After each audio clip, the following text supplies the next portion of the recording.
Hello everyone. It's James again. And I hope everyone is doing great today. And again I thank you all for your wonderful comments. I do appreciate you. And for those that are new to this channel, welcome on in. And thank you for giving this little cartoon man with a funny voice a bit of your time. Today I wanted to talk about something very important. And it all kind of sparked from some dreams I had last night while sleeping. The first dream I had was I thought I heard a noise outside of my locked door. In the dream I stood there for a second quietly. I then looked down at the doorknob and I noticed the doorknob very slowly turn back and forth, as if someone had control of it on the other end of the door. I then woke up. I then weirdly enough fell back to sleep pretty easily and almost right away. And I started to dream again. I was in my old bedroom when I was in high school. But I was in grade school. But physically I was who I am now. It was really strange. And I remember sitting on the floor of my cramped bedroom, with my school books on the floor and papers all around me. Now to digress for a moment. When I was in grade school for real, as a great many of you already know, I was mistreated really badly by the teachers at my school. Especially when I was in grade school. So much so, there were instances where I believe they were stealing my homework, that I would place in my book and leave in my desk. Also the next day when I would go to turn in my work, it would be gone. And though I was mistreated by the kids in school, I don't think they did it, because I was usually one of the last kids to leave for the day. But the teachers that hated my narcissist mother, I believe they were looking for any reason they could to get my mother to pull myself and my golden child narcissist brother out of the school and go elsewhere. Well, one year, I can't remember how old I was. I just remember it was sometime in grade school. The teacher had called me up to her desk as school was letting out for the day. And she gave me a big folder with papers in it. The papers were about 50 to 100 homework assignments. I don't know the exact number, but it was a lot. And on that day, it was the last day of school before some sort of break, like Christmas break or something like that. She said, when you go on break, these are the assignments you need to catch up on that were never turned in. And if you are unable to complete these, she will then need to talk to my mother about holding me back a grade. And she then said, you don't want to stress your mother out now, do you, James? No asking if I needed help. Because heck, she was likely stealing my papers to make it seem like I wasn't doing any work. And though for the most part I didn't know what I was doing, the times I did complete my homework early and would stick the papers in my book and leave it in my desk so that would be one less heavy book I would have to carry home. Those were assignments I did know what I was doing. And when I finished early, I always felt so proud of myself. Then the next day when the teacher would ask us to hand our papers forward, mine was gone. And I would frantically be searching everywhere high and low for my finished assignment. And I remember my teachers saying to my mother, James seems to believe someone is taking his homework.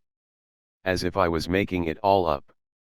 And on top of these assignments, there were things I didn't remember covering. And it could have been from times when my mother took me to the hospital when I wasn't sick. All for her to get attention.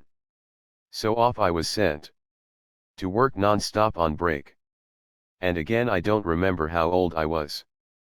But I was in grade school, so I was in between 7 and 9 years old most likely. And I told my narcissist mother what happened. And I was told I better get to work. So I spent morning, noon and night, barely sleeping, desperately working to get all of the work done. And to this day, it was so traumatic. I don't remember if I finished everything or not. I know I did a lot. And though these pains and situations are burned into my mind, I can't for the life of me remember what happened when I returned to school. I wasn't held back. But I have not the foggiest idea of what the teacher said to me. I think it was so traumatic. It got erased from my mind.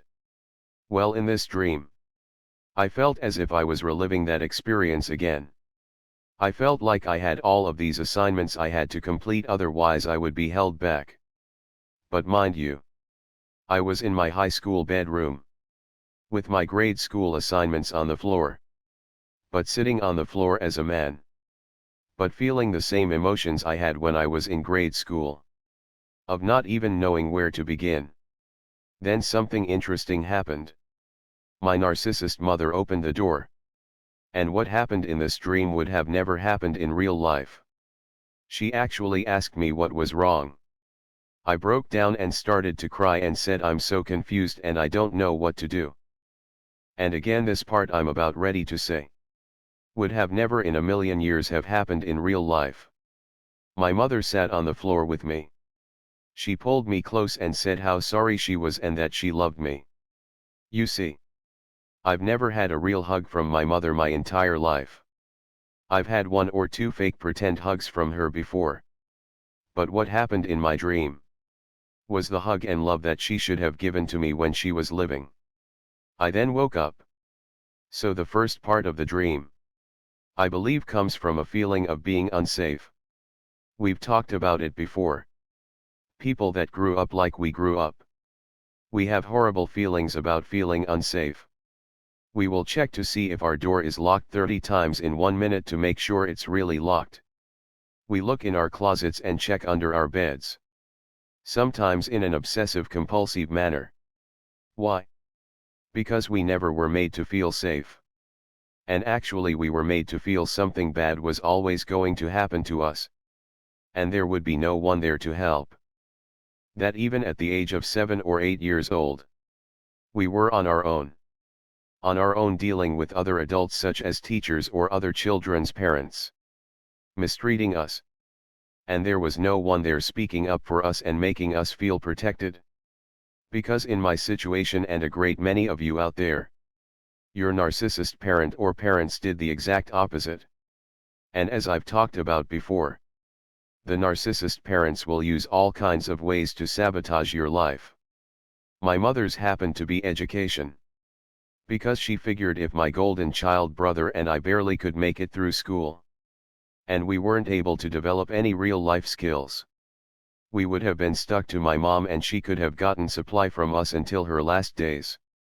Well, that worked sadly. And I do mean sadly on my golden child brother. But as many of you know, I was told to get out of the house. Because me wanting to work a normal job and trying to live a normal life didn't fit well with my mother trying to get free money from this program and that program. So I was told to either get on board with how she was living or leave. You see, it's not so much our parent or parents didn't know what they were doing. And by way of that we didn't feel unsafe. No. These people went out of their way to make sure we felt unsafe every single day of our lives. Then looking at the dream with me and my homework assignments from grade school I had to do in a super short amount of time. And having no idea how I'm going to complete it all. And if I don't, I will get held back. And it's that overwhelming feeling that you are never on solid level ground. You are always way behind everyone else and you are trying to play catch up. Here's the thing to know, and I have to remind myself of every day. We are all hard workers here. And we've given our all to our life. And on top of it trying to do good things for others while we are being mistreated. You and I didn't get the best start in life. And not only that, we had our own flesh and blood parent or parents actively working to harm our lives. And admitting such a fact isn't complaining or whining. But what I want you to remember. Please always remember this.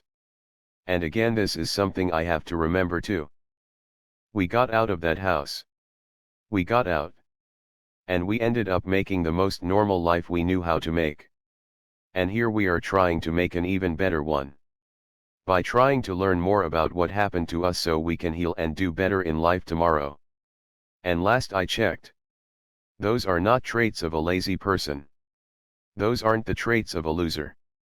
And those are not the traits of someone that gives up. What is keeping him up, Bill? I don't know. He can't even get his gloves up to protect himself. And even at the age of 7 or 8 years old, we were picking ourselves off of the metaphoric canvas, struggling to stand up. So we can tell the referee we are okay to continue on fighting along in life. There is not a weak person amongst any of you out there. Most people wouldn't have been able to stand up time after time after time after time, ready to get back into the fight of life. Not really knowing what we are doing, but still game to keep on going even though we've been knocked down several times before. Look, we weren't prepared for a lot of things, but we were making it through and we made it through. Do not let the narcissists have the last word over our lives. By staying down on the canvas, Rocky realized the night before the fight that the fight promoters that were putting on the fight and probably everyone else involved and those going to see the fight thought of it as a joke fight. And though you have nothing to prove to others, as we talked about that the other day, don't get stuck on that hamster wheel the narcissist wants you on.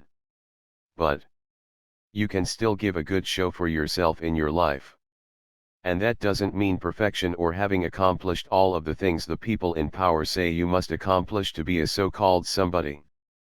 But you just standing up and bettering yourself each and every day. And being good to yourself and understanding with yourself. Because you are going to make mistakes and what you are trying to do might take longer than other people. And that's okay. You see, Rocky went to the arena the night before as he couldn't sleep, and noticed the poster hanging up in the stadium had him wearing the wrong color shorts. And he pointed it out to the promoter. And the promoter didn't see it as a big deal and the promoter then said with a grin on his face, "I'm sure you will give the people a good show." And right then and there, Rocky knew. These people think I'm a joke. That he's going to get beat around the ring without putting up any fight and everyone will laugh about it the next day.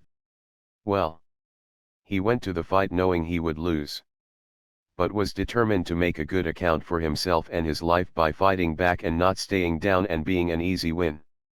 And if you stay down, the narcissist gets what they wanted for you and your life. But if you stand up just one more time, Satan and his narcissists can't believe it and they get upset. Keep standing up. I've been at this YouTube channel for more than a decade.